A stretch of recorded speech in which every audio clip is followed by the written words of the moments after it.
Caleb from Brownells here, and in today's quick tip we're going to be installing the Timney 609 Howa trigger into the, of course, Howa 1500 action here. So this gun right here is one that we built in our How to Build an Affordable Precision Rifle series. So we're going to go ahead and upgrade the trigger in this one. So let's just jump right into it. I'll set the trigger aside there. Alright, first thing we're going to need to do is, of course, make sure our firearm is in fact unloaded. Alright, so just pull your bolt back, remove your magazine, visually observe the chamber. Alright, and then now we can get started. So what I'm going to do is first I'm going to pull the action out of this stock. And then once I do that, I'm going to go ahead and, actually I'll do that first and then I'll set it up in the vise. Alright, so the driver I'm using here is the Brownells Magnetip driver, and I will determine what size Allen head I need here, and then I will share that information with you. Let me make sure. Yeah, so we're going to be using a 3/16, and all you need to do is loosen that.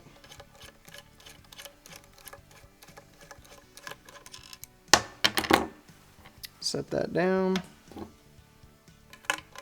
And do the same thing with the rear. So you'll have two. You'll have a front and a rear.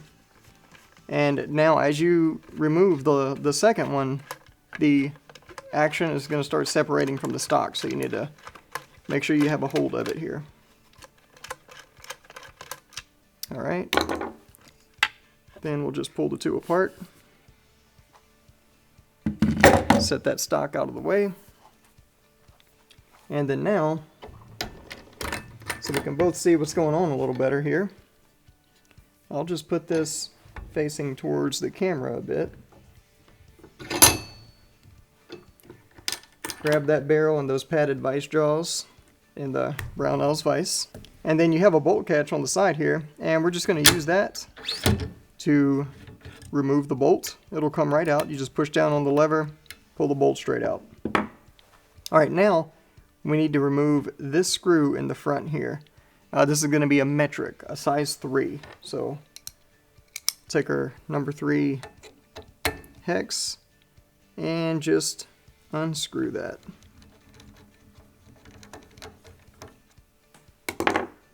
And then hang on to the screw. And the old trigger comes right off. That easy. Okay, so now we can take our Timney trigger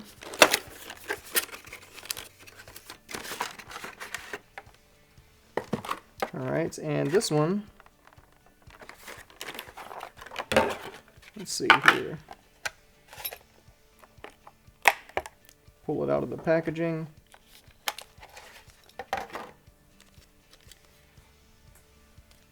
And then it says, it comes with a little package here, and says on Series 2 rifles, please use the enclosed wrench and screw to mount this to your rifle.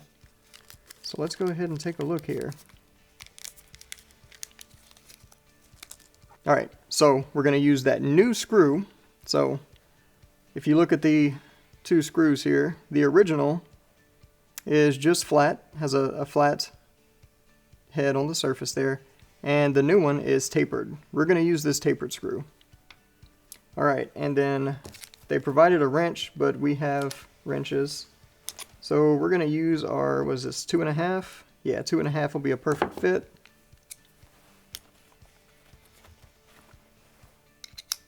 Going to take the new trigger and just lay it onto the bottom. And insert the new screw.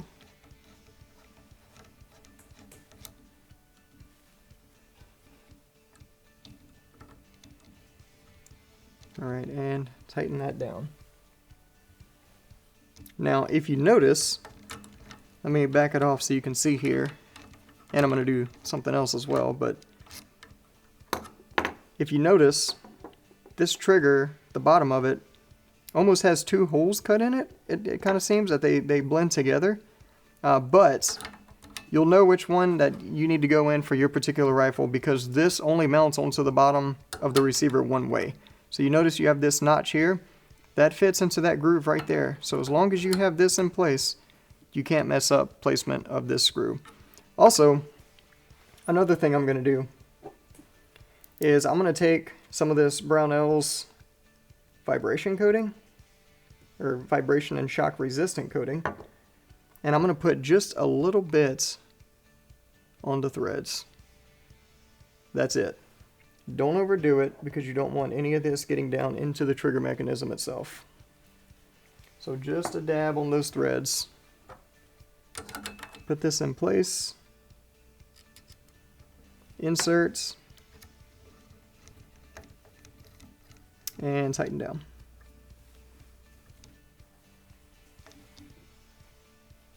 Alright, nice and snug. Alright, and then this wrench we'll just put back in here. And also, the trigger does in fact come with your legal disclaimer card, and then a full set of instructions and some sweet stickers. So if you're one of those people that likes stickers, you can have mine. But with that being said, it does in fact come with a full set of instructions and features for the trigger. So if you want to know how to adjust your trigger, because this one is adjustable from 1.5 pounds to 4 pounds.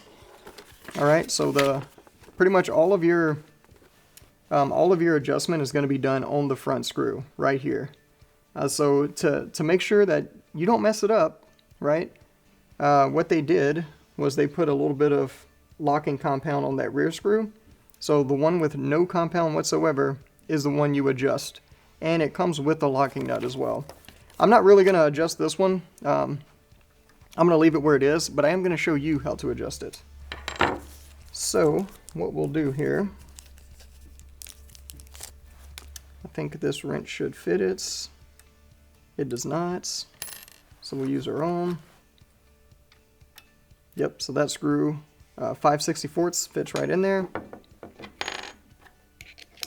And then I'll just grab some parallel pliers.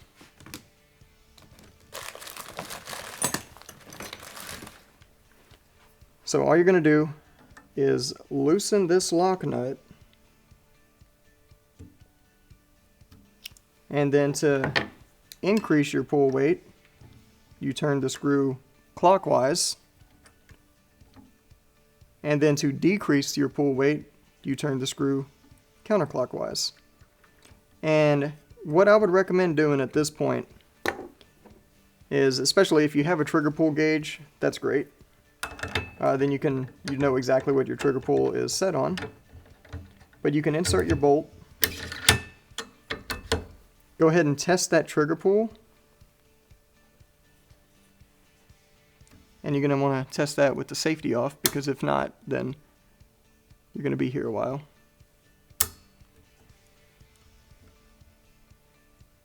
There we go. It's hard to do when you're not actually looking at it here. Alright, and another thing this trigger does, I should mention. So on your factory Howa trigger, this is a 3-position safety. Alright, so what that means is you have fire, you have safety, and then you have safety and bolt safety. So safety and bolt safety, you can't lift up the bolts or pull the trigger. So with it being a 2-position safety, it's more common to, like the other guns we know here that are common in the United States. Most guns in the US have 2-position safeties. So that's going to be safety off and safety on, but you can still actuate the bolts. Alright, so as I was with the trigger pull, once you get it to a pull you're satisfied with, I'm actually going to go a little bit lighter. I said I wasn't going to adjust it, but I lied.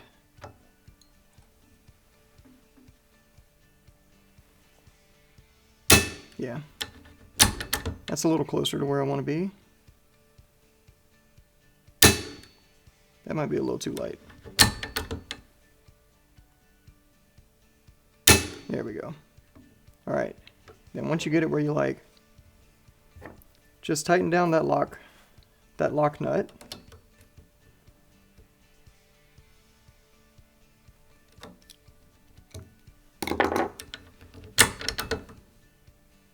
And there you have it.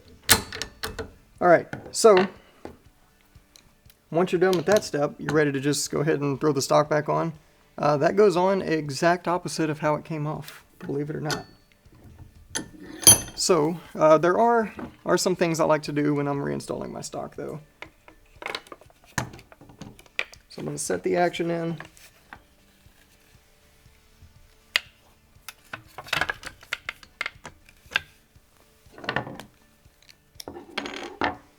I'm going to put my bit back in. I'm going to get the rear one started.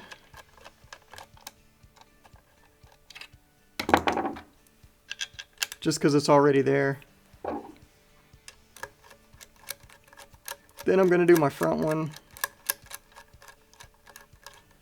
And then you're going to want to torque these back down properly.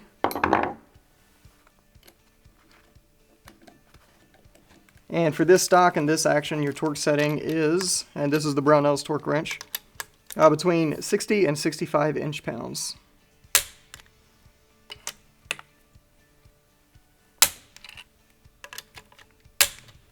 I'm just going to hit each one twice here, alternating. Alright, and then like I said before, if you have a trigger pull gauge, great, especially so you can know what setting your trigger is on. I typically don't like to go anywhere below 3 pounds for most hunting, like whitetail and stuff like that. Yeah, that feels great. Okay. Another difference here too is that your factory trigger, these Howa triggers are 2-stage triggers. The Timney trigger is a single-stage trigger. If you don't know what the difference is, we have a great video telling you what the differences are. But real quick, 2-stage triggers, there is a stage before you get to the wall before your break. And then on your single-stage trigger, there's no stage before that. You're already there. So you go straight into the break phase right there. And that's the main difference between those two. One's not necessarily better than the other. It's personal preference. Okay, so now at this point, every time I install a new trigger in a firearm, what I like to do is I'll cock it. I'll turn the safety off. And then I will bang my buttstock on the floor. Just to make sure that if for whatever reason I'm walking around the woods hunting, you know, something like that, whatever. If my rifle falls, it's not gonna fire because of a poorly mounted trigger. And then, yep, that's fine, it didn't go off. And then I'll just put it on safety and do the same thing. And then turn that safety off. And it should, of course, not fire, right? So that's a quick safety check I do every time I install a new trigger on any bolt gun. All right, that's all there is to it. So that's how you install the Timney trigger in the Howa action. If you have any questions, comments, concerns, experience with this product, feel free to post them down below. As always, if you need help with anything, for any reason ever, feel free to give us a call on the tech line. We'll be happy to help you out. Thanks for joining us, and we'll see you next time.